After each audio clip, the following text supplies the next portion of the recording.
Maria da Graça Canto Muniz, advogada, estagiária, nascida e criada em Viseu, recente militante ativa de um partido político, o CDS-PP.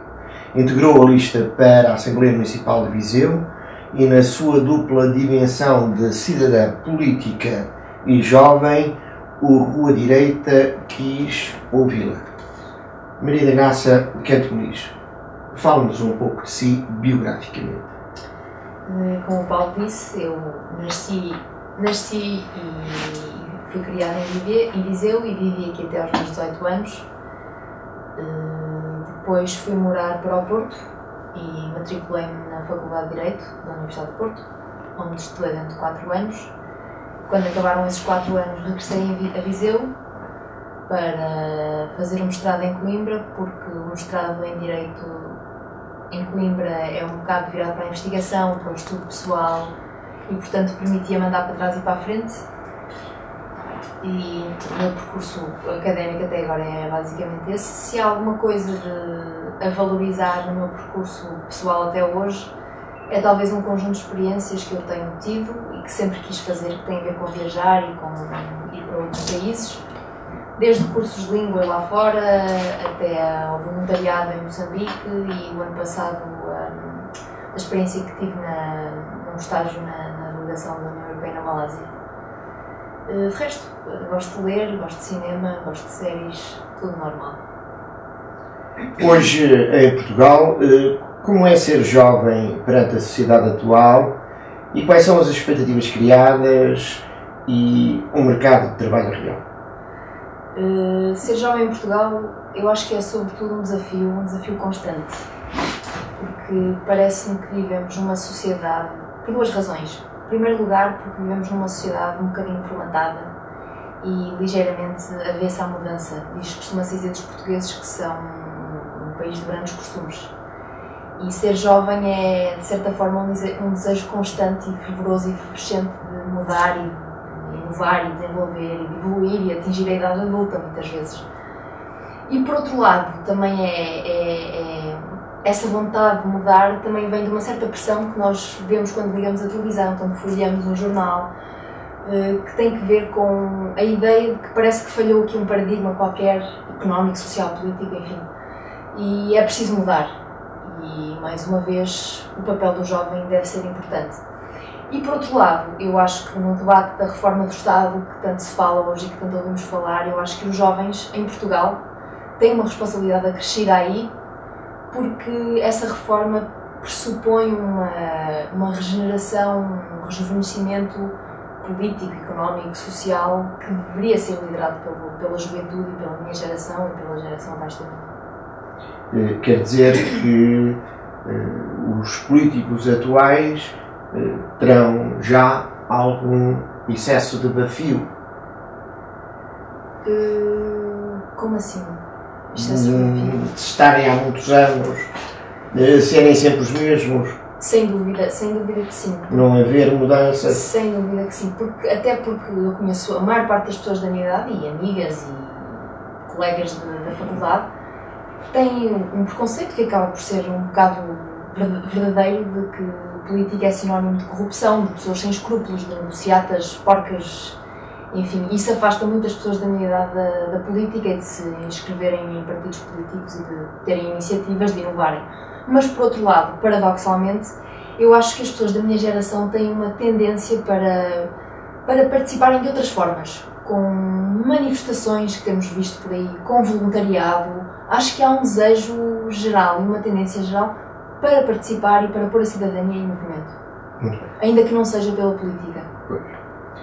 Se pensarmos nos últimos dados sobre o desemprego jovem no Concelho de Viseu, com um aumento de 43% de 2011 para 2013 e de 100% em jovens licenciados no mesmo período, que reflexão lhe sugere esta realidade? Se me permitir, eu faço aqui um paralelismo com o filme dos irmãos Coen de 2007, Este País Não É Para Velhos, e diria que esta cidade não é para jovens. Claro que também é uma frase que se pode aplicar ao nosso país, mas no caso concreto, como falou no Concelho de Viseu, esses dados são de facto muito preocupantes e, enfim, merecem reflexão e pensamento profundo. Mas acho que a própria pergunta sugere o paradoxo que é nós termos uma geração tão qualificada, com tantas competências, licenciados, mestrados, alguns com doutoramento, e ainda assim a cidade e o país em geral ainda não tem a visão suficiente para tirar partido e para aproveitar essas competências e essas qualificações que as pessoas têm para oferecer.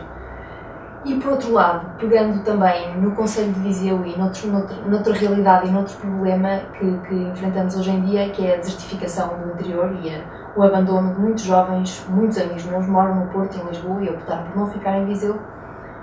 E creio que isso tem a ver com um problema dos nossos políticos que estão no poder hoje em dia, que é o facto de terem uma ideia errada do que é uma cidade e do que deve ser uma cidade. Porque uma cidade não é só um conjunto de infraestruturas, de escolas, de hospitais, de passadeiras, de semáforos. Tem uma outra dimensão, se quisermos, mais espiritual, mais intangível, mais imaterial, que tem a ver sobretudo com a criatividade das pessoas, com o empreendedorismo, com o espírito crítico.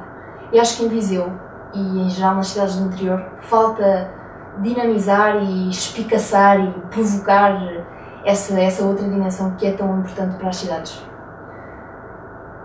E creio que, resumidamente... A Maria da Graça tem vivido alguns períodos da sua vida fora de Portugal, por iniciativa pessoal. Exatamente. Que países, que realidades, que lições de vida? Fazendo assim um resumo em geral daquilo que eu penso relativamente às experiências no estrangeiro, eu acho que podemos pensar de duas formas, ou analisar, se quisermos, essas experiências lá fora de duas formas. Uma é profissional e a outra é pessoal, ainda que uma e outra estejam relacionadas. Porquê? Porque eu tenho ido a algumas entrevistas em Lisboa e no Porto e a experiência lá fora é sempre um assunto da entrevista, é sempre conversado.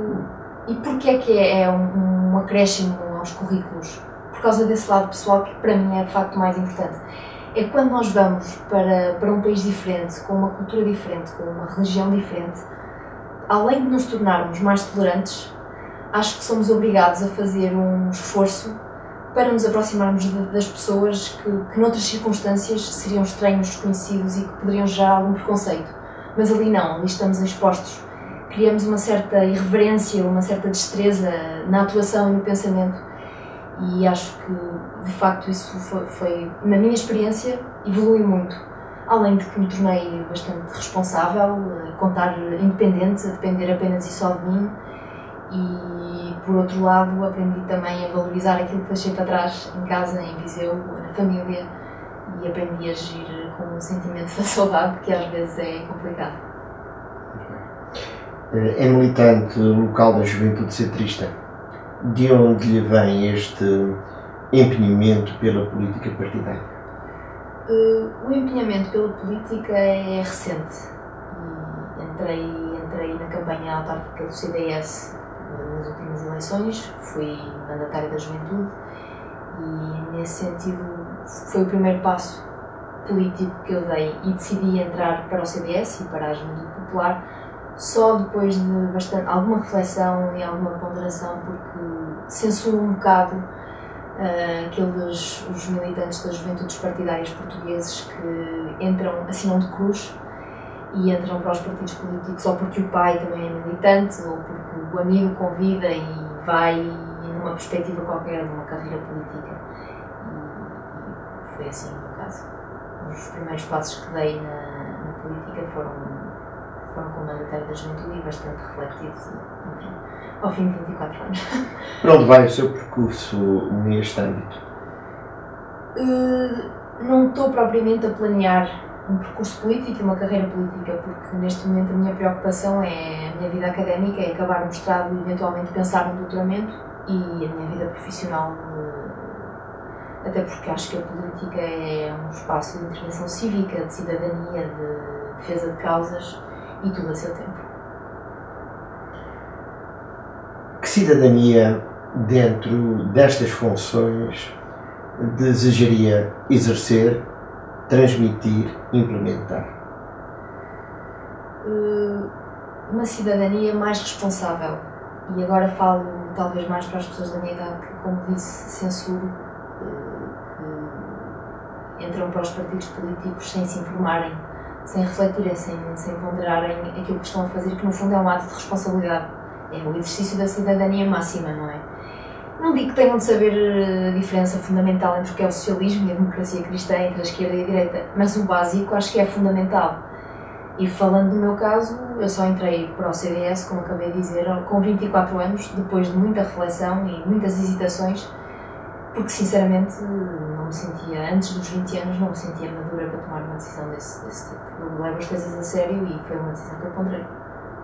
Isso pode ser um puxão de orelhas para todos quantos ingressam nos partidos políticos quase à saída do ciclo, não é? Exatamente, mas é mesmo, é essa a intenção. Muito bem. Socialmente, qual é o seu sonho? O sonho entre aspas? Eu já fui uma sonhadora, confesso, mas creio que gostava de ver um país europeu com uma forte ligação, que o meu país, Portugal, fosse um país verdadeiramente europeu, com fortes ligações aos países de língua portuguesa, um país onde a democracia fosse o valor mais alto e um país capaz de gerar prosperidade para todos os seus habitantes. Isto por um lado. Por outro, numa dimensão mais social, se quisermos, gostava que as pessoas em geral integrassem a ideia de que o nosso corpo tem 2 ouvidos e uma boca e nós fomos feitos mais para ouvir do que para opinar e para falar e para dizer o que pensamos e o que achamos. Essa é a sua perspectiva, explicitamente e implicitamente, transporta bastantes críticas. Sim. Transporta. Bom, se fosse Primeira-Ministra de Portugal, quais seriam as suas 3 primeiras medidas? Bem, Paulo, eu sempre fui apologista da política dos 3 R's. Reciclar, reduzir e reutilizar. Neste caso, o Estado. E como é que reciclava? Como é que começava por reciclar o Estado, digamos? Tinha de ter mais formação e mais informação para poder responder de forma completa a essa. Para terminarmos, Graça, uma mensagem aos jovens vizinhos. Alegrem-se, jovens, na vossa juventude. Muito obrigado.